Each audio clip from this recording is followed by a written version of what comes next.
RMN Drama presents Kini ang akong suliran.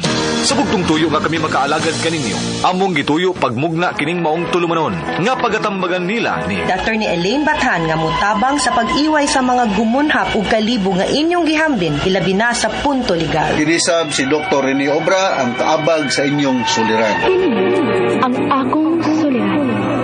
Kini ang akong suliran.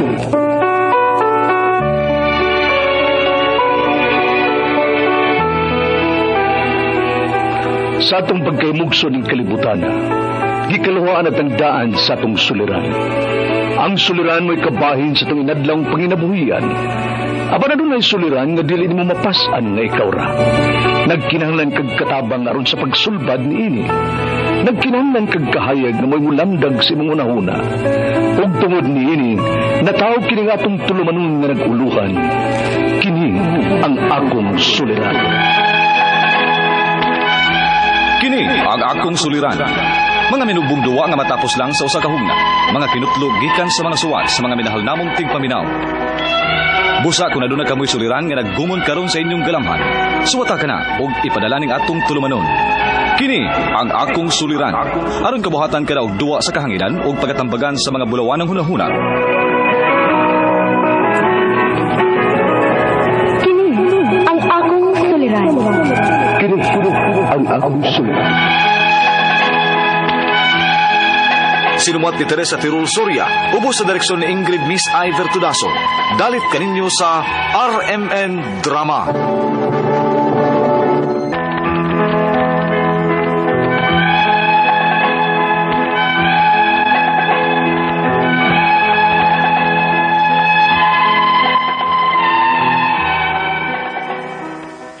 Maayong adlaw kanyang tanan nga nagpaminaw karon ning tulumanon, kini ang akong suliran. Ilabi na ninyo Dr. Rene Obra ug Attorney Elaine Bathan. Ingon man sa mga artista nga maghatag og kinabuhi ning akong suwat suliran. Taguan lang kunyo sa pangan nga Mara, hingkod ang pangidaron, Minyo apan way anak. Itago na lang sad ang akong address. Punto legal kining akong suliran. Kabahin kini sa nahitabo sa akong kaminyoon og ning gikaipon ko karon. Aron inyo'y sabtan, sugdon ko sa among panagbuwag sa akong bayna. Ingon ini ang mga pangitabo.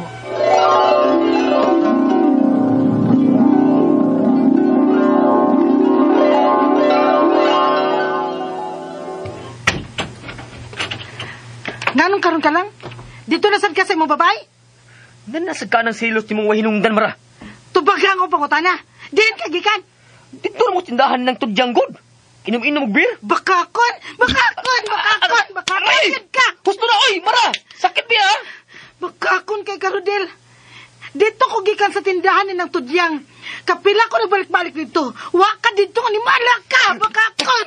Huwag lagi, Mara! Manay ka naman karon! Unsa ning niya sa imong t-shirt sa buktunan? Kini, unsa ni? Lipstick niya. Taka ka ba lang, oy? Bakakon ka. Aray! Napulan ako nimo sa imong kagbakakon. Magbuwag na ta, Rodel. Sige! Magbuwag na ta! Tuwa na lagi. Musugot na ka nga magbuwag ta. Kay may lain gid lagi ka babay. May lain ka kabit. May kabit ka ni Malaka. Kisagba ko nimo. Mau nangita sa uglaing, Mara, oy! Nagibutan ako sa kasabaan ng baba ni mo! Mong buwag makata! Oh, buwag na kon! Rodel.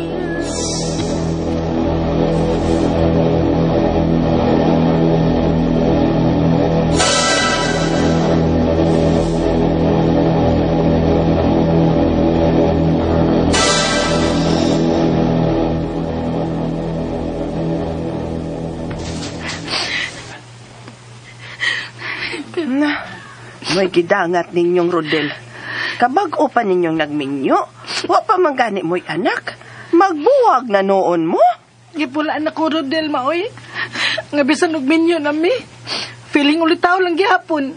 Biya-biyaan lang ko niya. Pero mintuan lang gihapon sa mga barkada. Nga mga bad influence kaayo. Nga nung nakaingon ka man, ana, ha? Sila man ko ng barkada nga mga hambugiro kay ma. Padaghanay ko nohay sila uyab. Ang akong banasan nga oplok, may apil sad, na mabay sa ngamaw. Gana siya katiman ako ngayang asawa. Gipunan sa noon mi niya.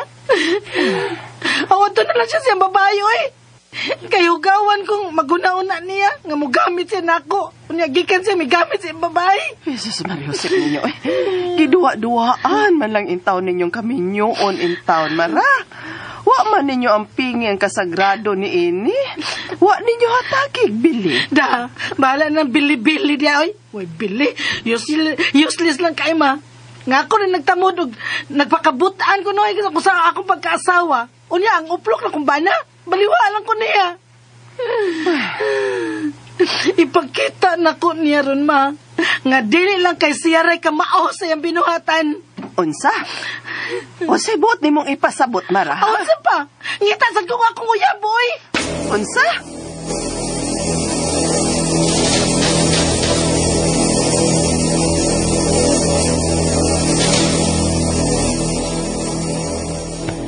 Good! May kinakahuna-huna ka na, anak. Nga hagbayan na biya taon ni mong gibuang sa imuhang bana. Nibaw ka na, anak, bitaw. Apa, nagpakabuta-bungol ka lang. Kay lagi, isave ni mong inyong marriage. Gilangay lang yun ni mong kahigayunan nga malipay sab sa lain. Hey, BI ni mo, oy. Hoy, day, di ko bad influence, ha? Naglantaw lang ko si mong kalipay ng gwapaha ka. Awan siya man, ingno na nako si Mr. Torres nga. Available ka na? Ha? Kadtong tiguang?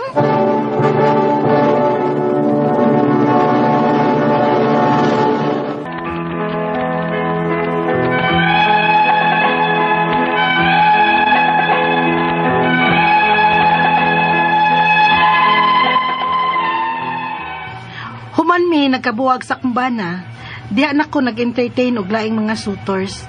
Ug usa na ni ana ang taguunta lang sa pangan nga Mr. Torres, usa ka government employee. May edad na pero ambot basab nga sa tanan sang naninguhan nako. Didto man ko niya nahug. Tingali kay supportive kay siya og mapinanggaon.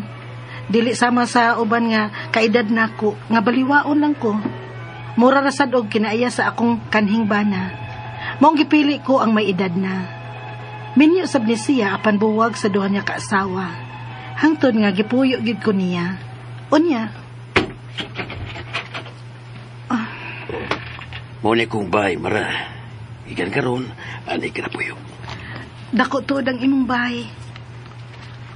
Dini basad nimo gipuyo ang kanhin nimong mga asawa? Yes. Ang una kong asawa nga kinasal kami sa pari, di may usa ko ka anak niya. Kaliyot lang.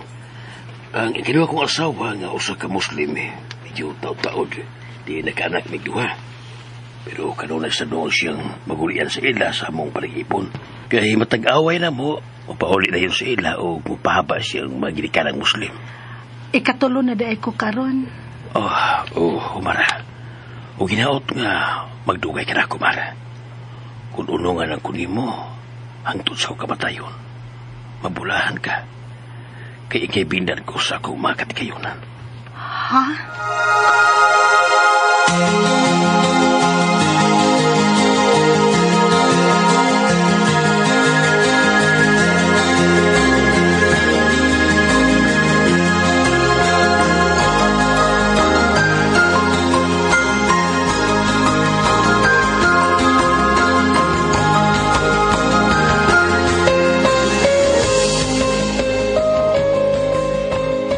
Ayaw, pagtuo, anak Mara.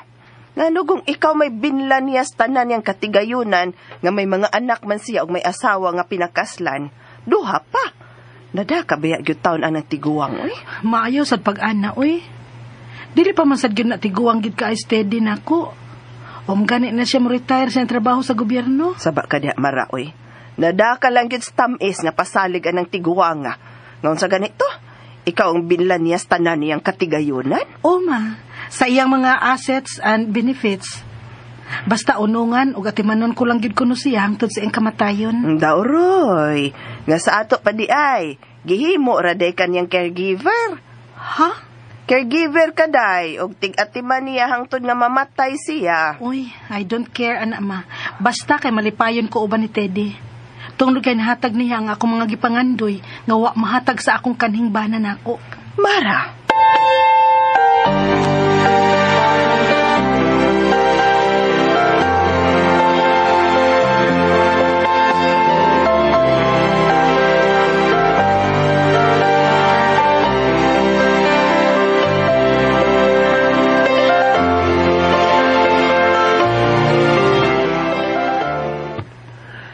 Ayaw ka balaki ang ibong ugma uban ako, Mara.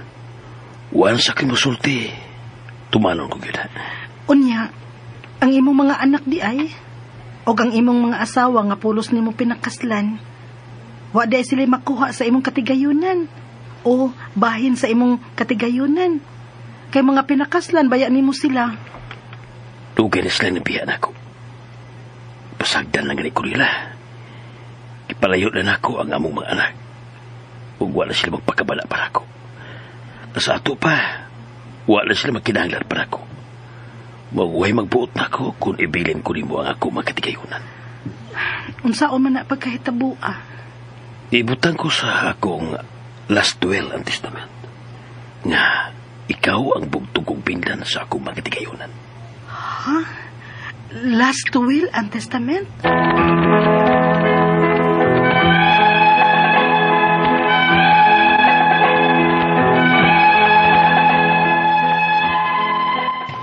Nasa gobyerno magtrabaho kining akong may edad na nga katipon og hapit na kini siya mo retire. Nagsuwat lagi ko ninyo aron ko mahibaw kung unsa katinuod ning iyang plano nako.